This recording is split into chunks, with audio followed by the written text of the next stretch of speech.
There was a time when traveling through Southeast Asia felt like joining a secret club. You bought a backpack, booked a one-way ticket to Bangkok, and followed a route that millions of travelers had taken before you. The plan was usually simple: arrive with very little, spend very little, and stay as long as possible. For decades, that formula worked. Southeast Asia became the backpacking capital of the world, attracting students, gap-year travelers, adventurers, and anyone looking to see more of the world without spending a fortune.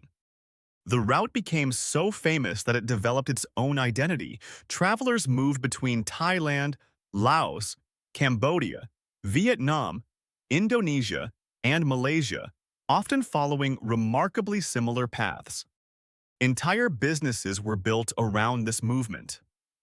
Hostels, cafes, travel agencies, bus companies, and guest houses catered almost exclusively to backpackers moving from one stop to the next. For many travelers, the journey began in Bangkok. Khao San Road became both a symbol and a starting point for countless adventures across the region. Stories from the era often sound almost unbelievable today.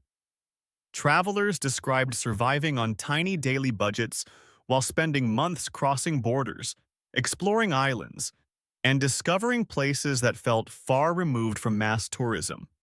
The appeal was not just affordability, it was unpredictability. Every journey seemed to contain unexpected encounters, spontaneous decisions, and discoveries that could not be planned in advance. Much of the excitement came from not knowing exactly what would happen next.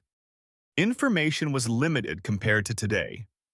Guidebooks were valuable, but they could not update themselves overnight. Travelers often relied on recommendations from people they met along the way. Hostels became information exchanges where stories spread from backpacker to backpacker. One conversation in a common room could completely change someone's route.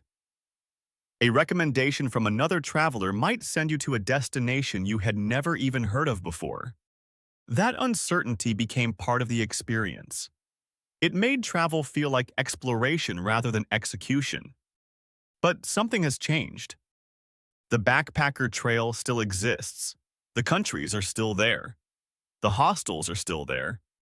Yet many experienced travelers believe the experience feels different from what it once was.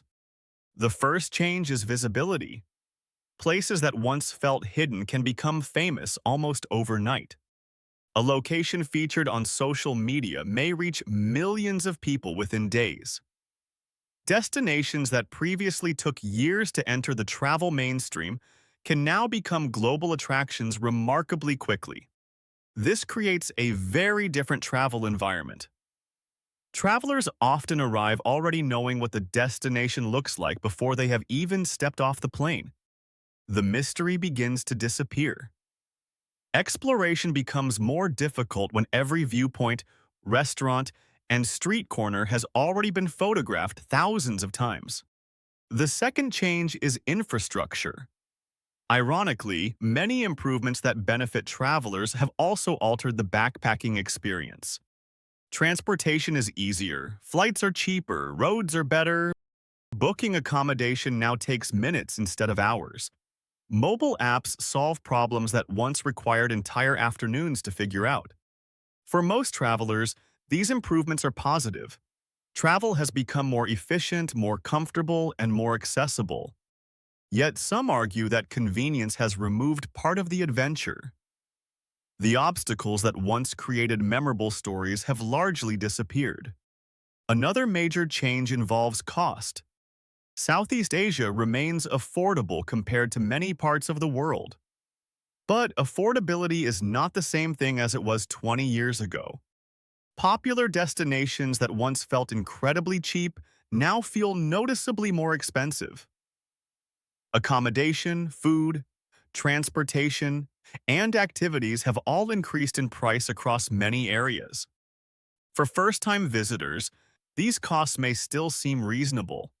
For travelers who remember earlier decades, the difference can feel dramatic.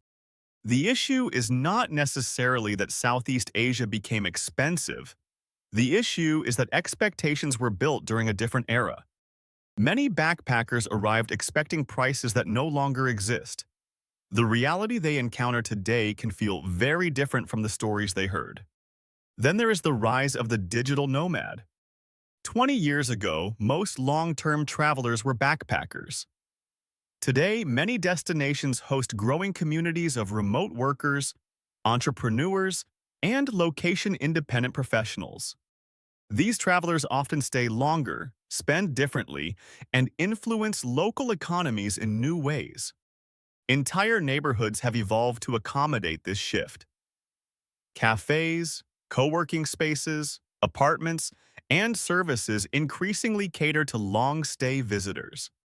This change is neither entirely good nor entirely bad, but it has undeniably altered the atmosphere in many traditional backpacker hubs. The social environment has changed too. In the past, many travelers arrived knowing almost nobody. Hostels naturally became places where friendships formed quickly. Today, social media allows people to remain connected to home continuously.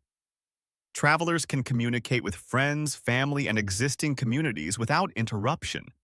The result is that some travelers feel less dependent on the social experience that once defined backpacking culture.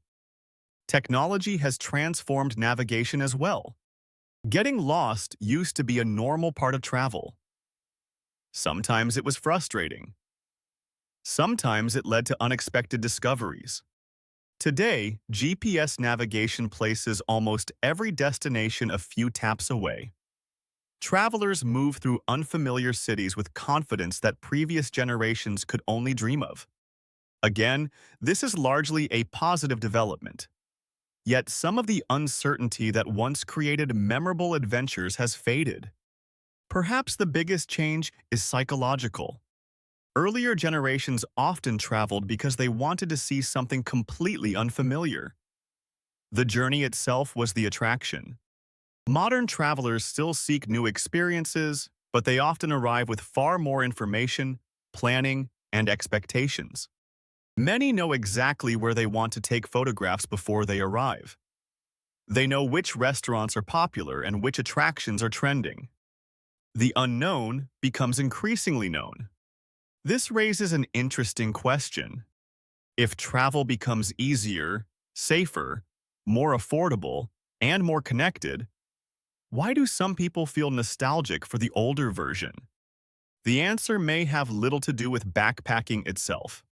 What many people miss is not the inconvenience. They miss the feeling of discovery.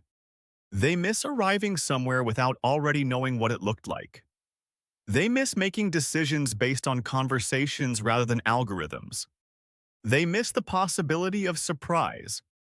That feeling is difficult to replicate in an age where information is available instantly. Yet declaring the death of the backpacker trail may be premature. Millions of travelers still move through Southeast Asia every year. New hostels continue opening. New routes continue emerging. Young travelers still arrive with backpacks and dreams of adventure. The desire to explore has not disappeared. What has changed is the environment surrounding that desire. The classic backpacker trail was built during a unique moment in travel history. It existed before smartphones, before social media, and before constant digital connectivity. That version of travel may never fully return. But new forms of travel are emerging in its place. Today's backpackers have access to opportunities that earlier generations could hardly imagine. They can work remotely, travel longer, and explore destinations that were previously difficult to reach. The trail has not vanished. It has evolved. And perhaps that is the real story of Southeast Asia in 2026.